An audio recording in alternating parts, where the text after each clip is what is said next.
Assalamualaikum warahmatullahi wabarakatuh. Alhamdulillahirabbil alamin.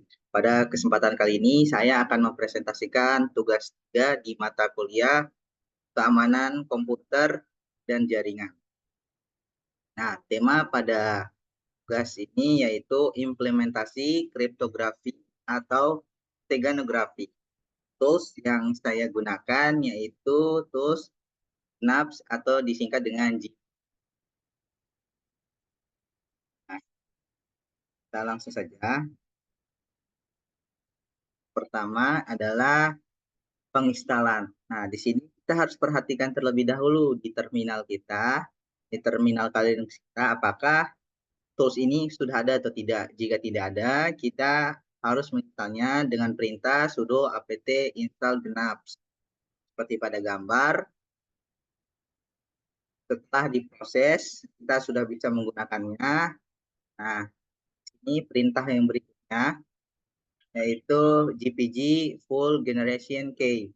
Nah, perintah GPG Full Generation Key ini digunakan untuk membuat pasangan kunci GPG secara manual dan terperinci. GPG adalah alat untuk enskripsi dan deskripsi data serta untuk tanda tangan digital dan menggunakan kunci publik atau pribadi untuk melakukan proses ini.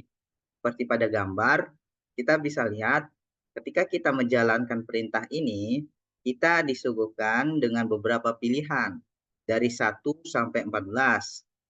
Nah, karena saya ingin membuat pasangan kunci GPG, saya memilih nomor 1 yaitu RSA dan RSA default.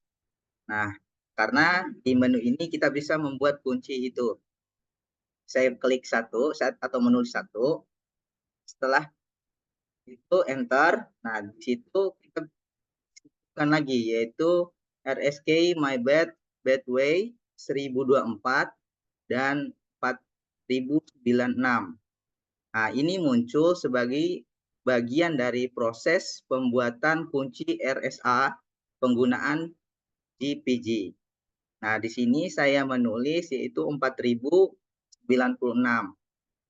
Dan terus saya enter, setelah itu berproses. Nah, di proses ini kita disuruh lagi menulis dan disuguhkan yaitu key is valid for 0. Nah, di sini saya tulis 0 untuk memprosesnya. Setelah diproses, kita lagi diberikan atau tanggapan dari kita yaitu is this correct? Itu y atau no, yes atau no. Nah, di sini karena saya ingin melanjutkannya yaitu saya mengklik yes.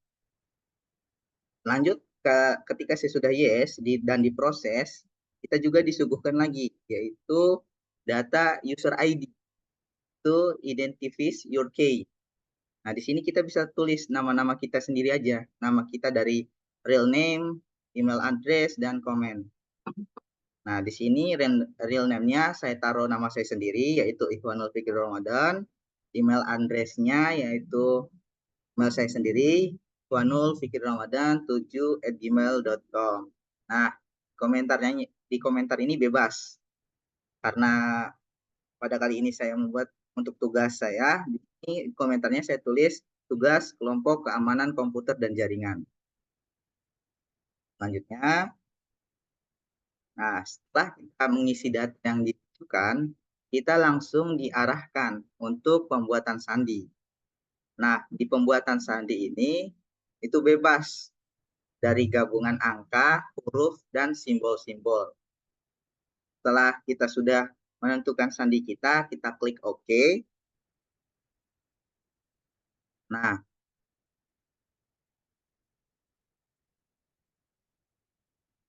setelah kita mengisi pembuatan sandi, kita langsung bisa melihat hasil data yang kita isi.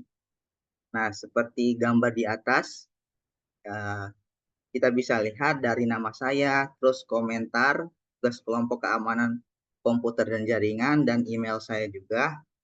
Nah, setelah semuanya sudah pas, kita diberikan opsi, yang dimana opsi itu untuk melanjutkan lagi perintahnya. Di sini saya menulis perintah O, yang dimana O ini adalah OK di perintah GPG ini, teman-teman. Selanjutnya, setelah kita sudah klik huruf O itu dan sudah diproses, kita lagi bisa membuat perintah baru lagi, yaitu perintah GPG list public key. Dalam dunia GPG digunakan untuk menampilkan daftar semua kunci publik yang tersimpan di keyring kita. Keyring adalah tempat penyimpanan aman kunci kriptografi, termasuk kunci publik dan privat. Nah, seperti pada gambar kita bisa lihat ketika kita menjalankannya, yaitu di publik ini dan di angka 49B34 itu adalah sandi kita yang telah diubah ke bentuk tulisan kriptografi. Terus ada user kita juga dari Ikhwanul Fikri Ramadan, komentar kita, tugas kelompok keamanan komputer dan jaringan, dan info kita. Selanjutnya yaitu perintah berikutnya adalah GPG list secret key. Nah, perintah GPG secret key ini pada GPG digunakan untuk menampilkan daftar semua kunci privat yang kita miliki di keyring. Ingat, kunci privat ini bersifat rahasia dan tidak boleh dibagikan. Nah, seperti pada gambar, sama seperti yang tadi, tapi perbedaannya ini hanya menampilkan saja. Selanjutnya, untuk kita mengetahui apakah perintah-perintah kita sudah dijalankan dengan benar atau sudah aman semua, kita di sini membuat folder, yaitu folder batiba.txt. Folder ini ditujukan untuk melihat apakah perintah yang kita lakukan dari tadi itu sudah berjalan, bagaimana benar atau tidaknya. Dalam folder itu sudah kita isi seperti pada gambar teman-teman semua, tugas 3, keamanan komputer dan jaringan. Nah, setelah itu kita enter, kita simpan. Nah, perintah berikutnya yaitu GPG min o kkj .txt .gpg min r, mail saya yaitu Ikhwanul Fikri Ramadan 7@gmail.com, dan folder PG maksudnya folder kkj.txt. Nah, perintah ini akan mengubah file kkj.txt menjadi folder transkripsi bernama kkj.txt.gpg. Hanya pemilik kunci privat yang sesuai yang bisa melihatnya ini. Seperti itu, teman-teman. Nah, setelah itu kita melakukan perintah yang di atas. Setelah kita melakukan perintah yang di atas, kita sekarang mengeceknya menggunakan perintah ls untuk melihat apakah berhasil. Jika berhasil akan muncul folder baru, yaitu folder kkj.txt.gpg. Seperti pada gambar teman-teman, padahal awalnya itu adalah folder awalnya itu kkj.txt doang. Tapi sekarang udah nambah menjadi kkj.txt.jpg. Baik, berikutnya perintah-perintah chat kkj.txt adalah perintah untuk menampilkan isi dari folder tersebut. Nah, folder dari kkj dan txt ini adalah tugas 3 seperti pada materi yang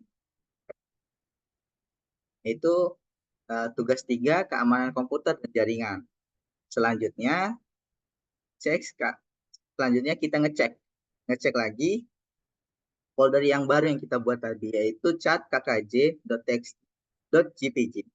Nah, perbedaan di antara duanya ini adalah mana si kkj.txt.gpg ini sudah diubah jadi beberapa simbol, yang dimana simbol ini sebenarnya kalau kita artikan itu adalah tugas 3, keamanan komputer dan jaringan. Ubah Jadi beberapa simbol seperti pada gambar ini. Baik, mungkin itu saja dari saya.